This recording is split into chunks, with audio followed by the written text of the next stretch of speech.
my name is Nikki. I'm the Obsessive Bookseller, and welcome to my monthly wrap-up for April 2022. I had a really weird month in reading. First of all, I haven't really felt that well for about a month and a half, and then my son brought home a cold a couple weeks ago, so I've been dealing with that on top of everything else. Still a bit congested. But I have found the one thing that suffered the most through all of that is my ability to concentrate. And thank goodness I've been ahead on filming videos because there's no way I would have been able to film during like a couple weeks there. So this month I opted for mostly books that took not as much concentration and really just kind of focused on getting caught up with a lot of the obligation reads that I had on my plate. And I'm almost done with most of them, but I still have a couple things to wrap up before the end of the month. In no particular order, this month I picked up and read Shorefall by Robert Jackson Bennett, and despite the fact that most people seem to like this one better than the first one, it just didn't work for me. I have a full review out for it, but yeah, the pacing was just level 10 the whole way through. There was a bit too much evil monologuing, and I missed the magic system, essentially. I mean, it was still present, but not as prevalent as it was in the first book. So I did not rate this one as highly as I wanted to. I do have an e-copy of the third book, which I will be reading despite not loving this one, but I know this author can dazzle me because of how much I love the first book, so I'm really hoping he brings it home in the third one. Picked up on a total whim after convincing myself how much I wanted to read it in my Sunday Shelfie series.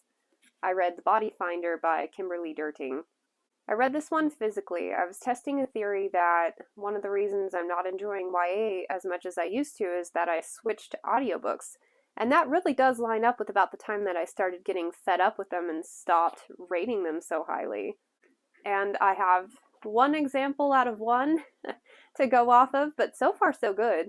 Like, this is the first one I've really enjoyed in a long time. It was a bit more romance heavy than I was expecting, but not in a way I hated. It was an actual feasible relationship where I could see the draw between the two, and it made sense.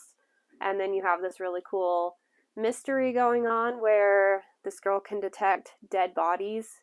And I loved the mystery aspect of that. I wish it was a little more prominent in the book over the love story. I'm hoping that we get a little bit more murder mystery in future books, but we shall see. As it stands, picked this one up on a whim, spent 4 days on it, and I regret nothing.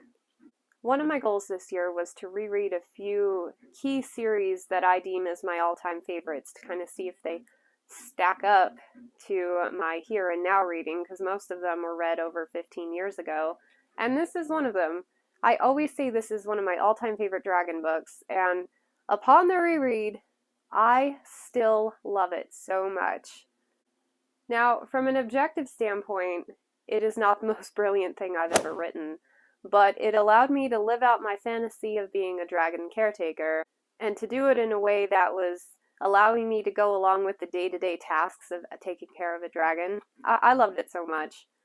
So for me, this one remains in its 5-star spot for subject matter, not necessarily execution or recommendability.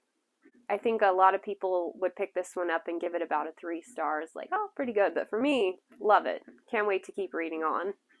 I don't know if you can hear it, but they are just banging on something next door, still building that stupid house, and my gosh, they have been silent for an entire week, and then I'm like, I'm gonna film this morning.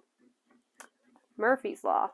For my Read, Burn, Hoard challenge, I picked up Chris Longknife Mutineer by Mike Shepard, and it was yet another one that I did not enjoy very much and ended up DNFing at about 25%.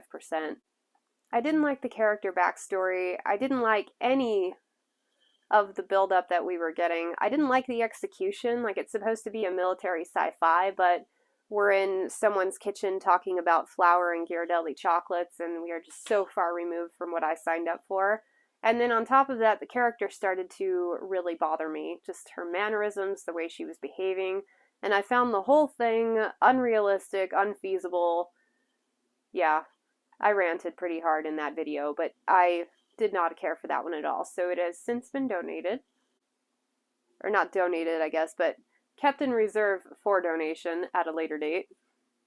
On a more positive note, I finally finished In the Shadow of Lightning by Brian McClellan, and I have no idea how I'm going to rate and review this book. It was kind of all over the place in a way that worked, but in a way that makes me think it's really kind of a good thing that I already love this author from his Powder Mage trilogies.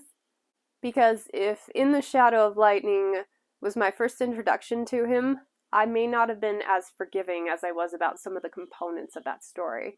I finished the epilogue and I was like, what the heck did I just read? Very weird, very interesting. I love the magic system. I thought the characters were interesting. The mystery suffered a bit. The world building felt intentional, but at the same time so bizarre that I had a hard time wrapping my head around it. So, yeah, I'm going to reserve final judgment until I have a chance to sit down and actually write out my review. But for now, I'd say it's an interesting one to look forward to, but go into it with just that little, like, this is going to be weird ping on your radar. I read and loved the third Pokmon Adventures book. It's a manga series. It's the one, I believe, that the show Indigo League was based off of. And actually all Pokemon really might be off of this one, like, work of art here. It's beautiful. I loved it so much. Indigo League was kind of bubblegum, whereas these take themselves a little more seriously. So much more character depth in here. The Pokemon are more awesome. He catches more Pokemon.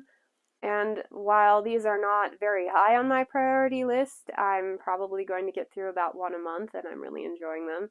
As you saw in my Sunday shelfie, or as you will see soon, I have so many of these, so it's nice to finally get around to reading them.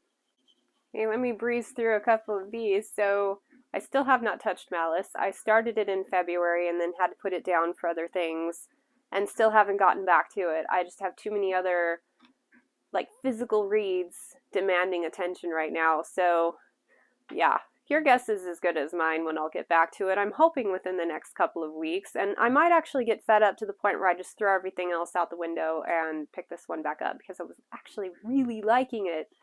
But I am not booked out for anything over the next couple of months yet, so hopefully I'll have a chance to read what I'm in the mood to read.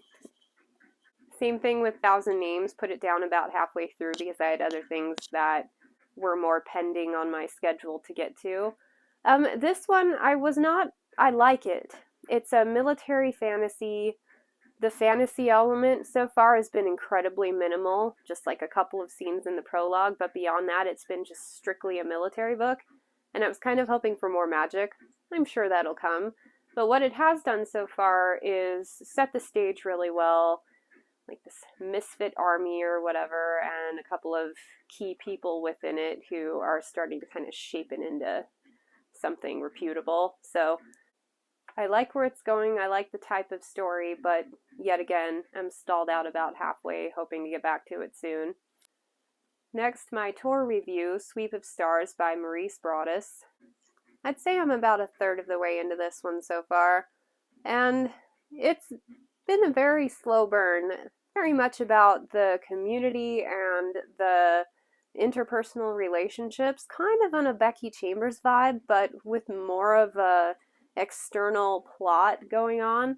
And I'm getting to the point where I appreciate the connection, I appreciate the groundwork we've done with the characters, but I'm hoping to see a little bit more plot progression. Like, just clip it along just a little bit faster.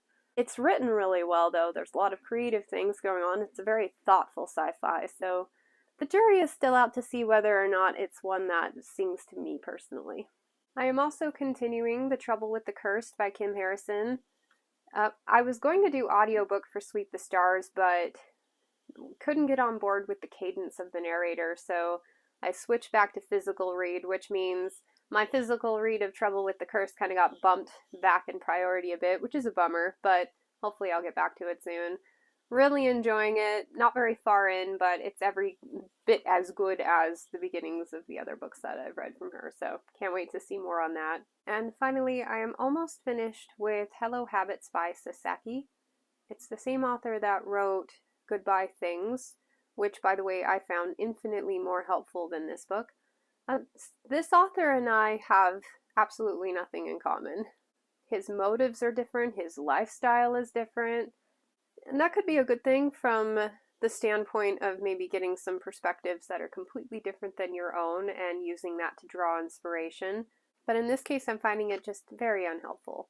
I mean, yes, it would be a lot easier to nurture habits if you were in command of your time all day, every day. But this man works for himself as a freelance writer, and I have a 9 to 5 job. So right there, I'm constrained by where I have to be and why.